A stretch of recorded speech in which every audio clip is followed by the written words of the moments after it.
Alléluia. Nous voulons bénir le Seigneur en cette matinée du jour de culte d'action de grâce et de louange pour tous ses bienfaits. Et tout au long de la semaine, Dieu nous a manifesté encore sa fidélité, sa bonté. Et aujourd'hui, nous nous retrouvons ensemble à ses pieds pour l'adorer, le célébrer et encore recevoir de lui sa parole qui nous permet non seulement de vivre dans ce monde, mais de le servir pour la gloire de son nom. Que le Seigneur vous bénisse et que le Seigneur nous accorde sa grâce de le connaître encore pour mieux marcher avec lui et mieux le servir. Ce matin, je vais vous proposer une lecture dans le livre des Psaumes. Et comme nous l'avons vu le dimanche passé, après 40 jours donc devant le trône de Dieu, Dieu nous a invités à marcher avec lui et nous avons pris l'exemple d'Abraham. Alors, comment réussir dans sa marche avec Dieu? C'est ce à quoi je voulais parler ce matin. Comment réussir dans sa marche avec Dieu? Comment réussir dans sa marche avec Dieu? How to succeed to follow the Lord. Comment réussir? C'est quand Dieu nous a appelés à marcher avec lui, c'est juste un appel pour expérimenter Dieu, connaître Dieu, comme nos frères de TCV l'avaient donné l'année passée comme thème, dire Dieu dans la cité. C'est expérimenter Dieu.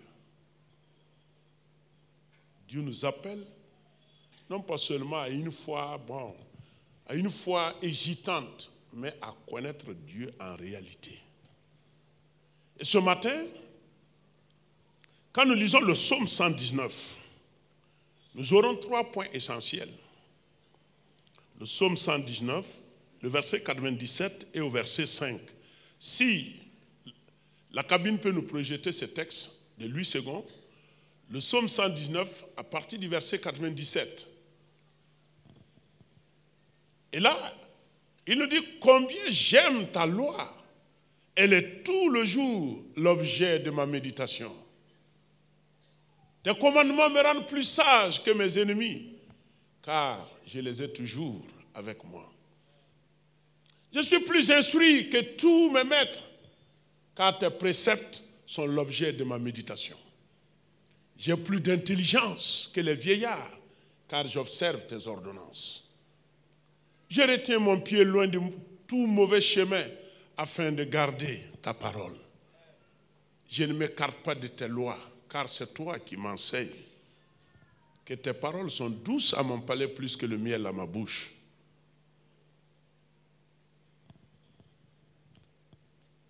Par tes ordonnances, je deviens intelligent, aussi je hais toute voix de mensonge. Merci. Ta parole est une lampe à mes pieds et une lumière sur mon sentier. Le verset 105. Gloire au Seigneur. Alors, à partir de ce texte, dont nous ignorons l'auteur de ce psaume 119, certains l'attribuent à David. Ce n'est pas évident que ce soit David. On ne sait pas. Ce qui est sûr, ce qui nous est essentiel est que c'est un croyant. C'est important. C'est quelqu'un qui a placé sa confiance en Dieu et le Saint-Esprit l'a inspiré pour mettre l'accent sur la valeur éternelle et permanente de la parole de Dieu dans la vie de l'homme. Le plus grand bien, comme le disait, je l'avais dit ici d'ailleurs, comme le disait Kant, le frère Kant, qui fut un grand chrétien et un grand philosophe, il a dit que le plus grand don que Dieu a donné à l'humanité, c'est la Bible. Et que toute tentative pour décrier la Bible est un crime contre l'humanité. Pour nous dire que la parole de Dieu joue un rôle capital dans notre marche avec Dieu. Elle est la lumière qui éclaire notre chemin. Elle est la lampe qui nous donne de voir de près ce qu'il y a dans notre environnement. La lumière qui nous donne de projeter notre regard afin de démasquer les ruses de l'ennemi, sa stratégie et de voir le chemin par lequel nous devrons passer pour triompher. Et ce matin, au travers de ce texte, nous avons 3 points essentiels. Pour réussir sa marche avec Dieu, il y a l'instruction, il y a la science et il y a la sagesse. Ce sont les 3 points essentiels que nous pouvons tirer de ce texte. Le psalmiste nous dit que c'est toi qui m'enseignes tes lois. Tes lois me rendent sage, plus que mes ennemis. Tes lois me donnent la science, l'intelligence, plus que les vieillards. Ta loi m'instruit, me donne la connaissance. Et il conclut en disant, ta parole est une lumière sur mon sentier, une lampe à mes pieds. Alors, l'instruction, qu'est-ce que c'est? Nous avons besoin d'être instruits. L'instruction est nécessaire. Parce que la Bible nous dit dans Osée 4:6, mon peuple périt parce que,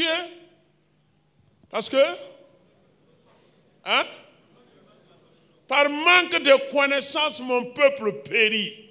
Par manque d'instruction, mon peuple périt. Et pour être instruit, il faut accepter être un disciple assis au pied d'un maître. Et Isaïe nous dit, l'Éternel me réveille chaque matin comme un disciple. Il illumine mon entendement pour que je l'écoute comme un disciple. Alors, si Dieu veut nous instruire et que nous nous détournons de sa parole, nous n'avons pas le temps pour lire la parole le matin. Nous pouvons passer toute la journée sans ne même pas lire la Bible. Parce qu'on est tellement pris. On dit non, après on va lire ça. Et subitement on revient le soir, on dort sans lire la Bible toute la journée. Imaginez, est-ce que vous pouvez passer toute la journée sans manger, sans prendre du café?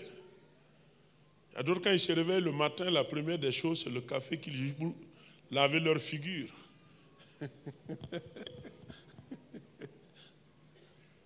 Et d'autres, à midi, quand le repas n'est pas prêt, ils vont s'en prendre même à madame. Hein? Parce qu'il y a quelque chose qui demande. Alors que la parole de Dieu, c'est le pain de vie, c'est la nourriture spirituelle. Imaginez combien de gens se font du mal en ne méditant pas la parole de Dieu. Ils sont affaiblis. Ils manquent d'instruction. Il manque d'instruction. Et la parole de Dieu est au-dessus de tout. Elle est au-dessus de tout. C'est la vérité, c'est la lumière, c'est la vie. Et nous devrons l'aimer. Et lorsque nous sommes instruits, nous avons la connaissance, nous avons la science. C'est très important. Et là, on va automatiquement au deuxième point. L'apôtre Paul disait à l'église de Corinthe, j'ai appris du Seigneur ce que je vous ai enseigné. L'instruction est un principe universel. On ne peut pas connaître sans ne pas apprendre. Et il faut apprendre pour connaître afin de mieux vivre. C'est un principe universel. Des valeurs que Dieu a placées en l'homme partout où vous allez. Même dans la famille, il faut instruire l'enfant. C'est pas ce que la Bible dit? Instruire l'enfant selon le chemin qu'il doit suivre. Et quand il deviendra grand, il ne s'en détournera pas. C'est tout. C'est un principe universel. Il ne faut pas cultiver l'ignorance. Il ne faut pas exalter l'ignorance. Même le monde séculier est en train de combattre l'ignorance. Et je le dis, quand vous prenez même les gouvernements, les portefeuilles qui ont plus de budget alloué, c'est le département de l'éducation. Puisque même si vous donnez 10 milliards Quelqu'un qui ne sait pas comment les utiliser, comment les faire fructifier. Les 10 milliards même vont le tuer. Ah oui, puisqu'à cause de l'ignorant, il va mourir et puis laisser les 10 milliards, les autres vont venir prendre. C'est pourquoi Salomon a dit, lorsqu'on te propose la science, l'instruction avec l'or, choisis la science. Si on te propose la sagesse avec l'argent, choisis la sagesse. Appelle la science ta sœur, la sagesse ton ami, et tu vas réussir. C'est ce que le grand Salomon a dit. L'homme à qui Dieu a dit de demander tout ce qu'il veut. Il pouvait demander des voitures, si c'était de notre monde d'aujourd'hui, il pourrait demander des voitures. Il pourrait demander, quoi encore? Hein? R+. Vous voyez? Oui. Non, c'est la réalité, vous voyez. J'ai jeté cette idée parce que la réalité du cœur va apparaître. C'est normal ce qu'elle a dit, c'est vrai. Elle n'est pas hypocrite.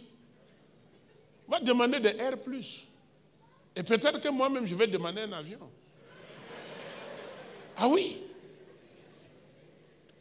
Avoir la chance que le grand Dieu te dise, demande ce que tu veux. Certains trouveraient le moyen aujourd'hui de demander à ce que Dieu décime complètement tous ceux qui sont contre lui. De ne même pas leur donner une seconde de chance pour vivre. Oui, oui, oui. Oui, oui. Ils vont demander ça. Mais Salomon a dit, je demande la sagesse, l'intelligence, afin de discerner le mal d'avec le bien. Et cette demande a plu à Dieu. Il a dit à Salomon, ce que tu as demandé là, Salomon, moi je vais te donner de la sagesse. Ceux qui t'ont précédé en Israël, ceux qui viendront après toi, personne n'aura ta sagesse, ni ta gloire, ni tes richesses. Et ce que tu n'as même pas demandé, Salomon, moi je te donne. Pourquoi Dieu a dit ça? Parce que la sagesse qu'il a reçue fera que Salomon soit quelqu'un qui va développer même sa vie. Il n'a pas besoin de quoi que ce soit. Et quand vous lisez les écrits, regardez comment il a développé le secteur commercial pendant son règne. Regardez comment il a usé des stratégies sages pour bâtir le royaume, en tissant la paix avec tous les royaumes qui l'entouraient. Et personne ne voulait faire la guerre à Salomon, parce que c'est un homme sage. Quand nous avons l'instruction, nous avons la connaissance. Ça, c'est la science. Et il le dit, je suis plus intelligent que les vieillards. Et dans le livre de Job, Eliud a dit aux trois amis de Job, à Bildad de Chouak, à Nama de Sophar et à Eliphaz de Théman, il les a dit, mes amis, moi je vous ai laissé parler jusqu'à présent.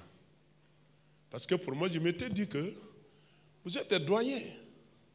Mais je me suis rendu compte que les cheveux blancs ne sont pas signe de la sagesse. Et Amoré dit que ça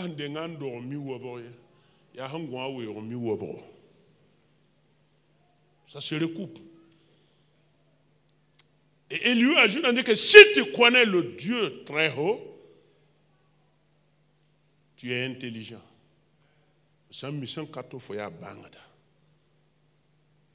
Mais le signe qui prouve que tu es intelligent, que tu connais, que tu es intellectuel, comme certains le disent dans notre jargon aujourd'hui, il y a un bas sur la bangerie. C'est quand tu te dépares complètement du mal. Là, on te qualifie d'intellectuel selon la Bible. Parce que tu as été instruit, tu as la connaissance. Regardez de nos jours. Et pour arriver au troisième point, qui parle de la sagesse. La sagesse, c'est quoi? C'est l'application soigneuse et réfléchie de la parole de Dieu dans tous les aspects et les principes de notre vie. C'est ça la sagesse. L'application avec discernement, lucidité de la parole de Dieu dans tous les aspects et les principes de notre vie. Et le psalmiste dit que lui, il est plus instruit, Parce que quand il lit la Bible et il met en pratique ce que la Bible dit, lui, il est sage. Et Dieu l'avait dit à Moïse. Les nations demanderont à Israël, si Israël met en pratique ma parole, les nations demanderont, quel est ce peuple qui est très sage, avec des lois aussi justes? Le simple fait d'obéir à la parole de Dieu, tu es sage. Le simple fait. Imaginez. C'est ça quand vous repartez un peu pour voir l'histoire de nos pères. Quand l'évangile a été prêché, les tout premiers pasteurs, quand vous les voyez, vous savez que c'était des gens qui n'ont pas eu la chance d'aller à l'école. Il y a un qui a eu des difficultés avec un préfet à l'époque de la Haute-Volta, qui s'est moqué de lui. Il s'est moqué du pasteur. Quand le pasteur a voulu parler, il dit, mais tais-toi là-bas, est-ce que tu comprends le français? Et ce qu'il a dit au pasteur, est-ce que toi tu comprends français? Tu vas dire quoi ici? Et le vieux pasteur a répliqué, il dit, Kumandaoro. Même ça, même te faut y avoir un kai. En pas mis te faut pas mis ba fouille woto. When nam gom da mort be farande.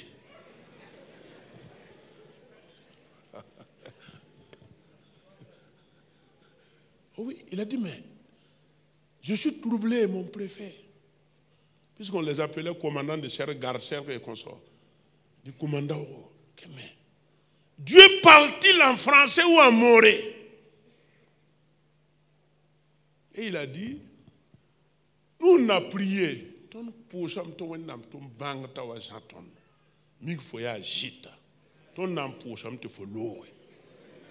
Nous avons prié, demandé à ce qu'on nous envoie un intellectuel, quelqu'un qui est instruit, sage, pour nous aider. Mais on s'est rendu compte que tu es le plus grand des ignorants même. Alors nous allons demander à Dieu qui t'a amené de partir. Et bizarrement, on nous dit que dans la même semaine, c'était au temps du pasteur Médo, et dans la même semaine, il y a eu un conseil de ministre, un remaniement et le préfet a été muté. Il a été enlevé. Vous appliquez la parole de Dieu, vous êtes sage. C'est-à-dire, il n'y a pas de parole à dire. Parce que le livre des Proverbes dit que quand l'insensé se tait, il est sage. Oui. Mais quand il commence à parler là, sa folie et sa sottise commencent à être... On voit ça déjà. Et que le sage cache sa science. Mais l'insensé proclame sa folie. Yam sob solo da bangle la yalam monda yalam do. Le psalmiste dit, je suis plus sage que mes ennemis, plus intelligent que les vieillards, plus instruit que mes ennemis. Qui ne veut pas être sage plus que son ennemi? Qui veut que son ennemi ait l'avantage chez lui? Mais la parole de Dieu est claire. Au bien, la parole de Dieu, tu seras plus intelligent que lui. Il ne peut même pas avoir l'avantage chez toi. Alors, en conclusion, qu'est-ce que Dieu nous demande? Il nous demande de faire de sa parole la lumière sur notre sentier, la lampe qui va éclairer toutes nos marches. Comme il l'a dit à Josué, ne t'en détourne pas à gauche, ne t'en détourne pas à droite, agis fidèlement selon ce qui est écrit, et que ce livre de la loi ne s'éloigne point de ta bouche. Médite-le jour et nuit. Fais conformément à ce qui est écrit. Alors tu auras du succès dans toutes tes entreprises. Que Dieu vous bénisse et qu'il bénisse sa parole. Amen. On se tient debout. Et tu vas rendre grâce à Dieu et demander à l'Esprit du Seigneur de te soutenir pour que tu fasses la parole de Dieu ton compagnon, ton épée, ton ami de tous les jours. Si tu n'as pas la force pour lire la Bible, demande à Dieu la force. Il va te la donner. Il est fidèle. Il sait ce qu'il fait. Prions ensemble. Excellent Père, nous venons encore devant le trône de grâce parce que tu es vivant, parce que tu vis et que tu règnes. Ce matin, nous t'adorons. Ce matin, nous te rendons toute la gloire. Merci de nous rappeler que ta parole, oui, merci de nous rappeler que ta parole est la vérité. Elle est la lumière qui doit guider ma vie. Elle est le pain de vie, la nourriture qui soutient mon âme. Et je demande ce matin, dans le nom de Jésus, Nakamarobo Sheke Tabas, Alléluia, que tu me fortifies, Seigneur, et que tu me conduises dans la méditation quotidienne de ta parole. Je prie de fortifier mes frères, de fortifier mes sœurs qui sont dans le besoin, que nous aimons ta parole et que nous gardons ta parole. Honneur et louange à toi, dans le nom puissant et glorieux de Jésus. Amen. Excellent Père, je bénis ton nom ce matin. Je loue ton nom, car tu es bon. Tu es merveilleux. Et tu es bon pour ton peuple. Je vais te confier ce peuple ici présent. Oui, dans ta grâce étends ta main pour fortifier tout un chacun, en nous donnant le désir, le vouloir et le faire, pour lire et méditer ta parole. Oui, c'est la seule source de force, de réussite dans notre marche avec toi. Oui, Père, que ton esprit qui enseigne, ton esprit qui instruit, ton esprit qui révèle, exerce ton ministère d'enseignant. Oui, et déverse l'onction qui nous donne de comprendre et de connaître tes voies sur ton peuple maintenant. Fortifie ce peuple ici présent. Soutiens ce peuple ici présent et fais-le triompher. Père, tu les vois tous. Parmi nous, peut-être qu'il y a des malades. Père, je demande, toi qui guéris, que ta main qui guérit touche maintenant. Car Christ a porté nos maladies sur la croix. Tu as été meurtri pour que nous soyons guéris. Oui, et au nom de la croix, que ton peuple soit guéri. Au nom de Jésus. Au nom de Jésus. Que ton peuple soit guéri. C'est à toi nous venons pour décharger nos fardeaux. Quelqu'un est-il chargé ce matin? Quelqu'un est-il venu à l'église chargé? Seigneur, tu les vois et tu les connais. Je prie et je demande de les décharger. Oui, tous ceux qui sont affligés, que tu les consoles. Oui, que tu les consoles et que tu essuies leurs larmes, car tu es un père pour les orphelins. Tu es un père pour les orphelins. Tu es un abri pour les non-abris. Père, nous prions pour ce peuple. Tous ceux qui traversent des moments difficiles, qui se posent la question, où irai-je? Comment je vais faire? Qui sont déjà dans les angoisses parce que le culte se termine. Ils ne savent pas ce qui les attend au dehors. Je prie de leur accorder ta grâce. Seigneur, nous demandons d'intervenir dans leur vie. Interviens dans leur situation et change les circonstances en leur faveur au nom de Jésus. Père, je bénis ton peuple. Tous ceux qui sont en quête de travail, qui font des concours, des examens, des concours professionnels. Seigneur, je prie d'ouvrir les portes de travail pour tous ceux qui sont à la recherche du travail. C'est ta parole qui nous conseille de travailler de nos propres mains. Je prie au nom de Jésus que les portes s'ouvrent devant ton peuple. Oui, c'est toi, Jésus-Christ, qui as les clés de David. Et quand tu ouvres, personne ne ferme. Et quand tu fermes, personne ne peut ouvrir. Je demande d'ouvrir les portes de travail pour ton peuple maintenant. Oui, au nom de Jésus. Au nom de Jésus. Que ces portes s'ouvrent maintenant. Partout au Burkina, même au-delà du Burkina. Que ces portes s'ouvrent maintenant. Au nom de Jésus-Christ. Bénis-les dans leur commerce. Bénis-les dans leurs entreprises. Tout ce que ce peuple fait pour sa vie et pour te servir, oui, je demande de bénir. Je demande de bénir, Seigneur, au nom de Jésus-Christ. Que l'Éternel, le Dieu d'Israël, vous bénisse. Qu'il fasse luire sa face sur vous. Que sa paix et sa joie vous soient multipliées. Et que l'Éternel vous garde. Et qu'il marche au-devant de vous. Et qu'il vous défende. Père, merci pour ta fidélité. Reçois toute la gloire. Et que ton peuple soit béni. Au nom de Jésus. Amen.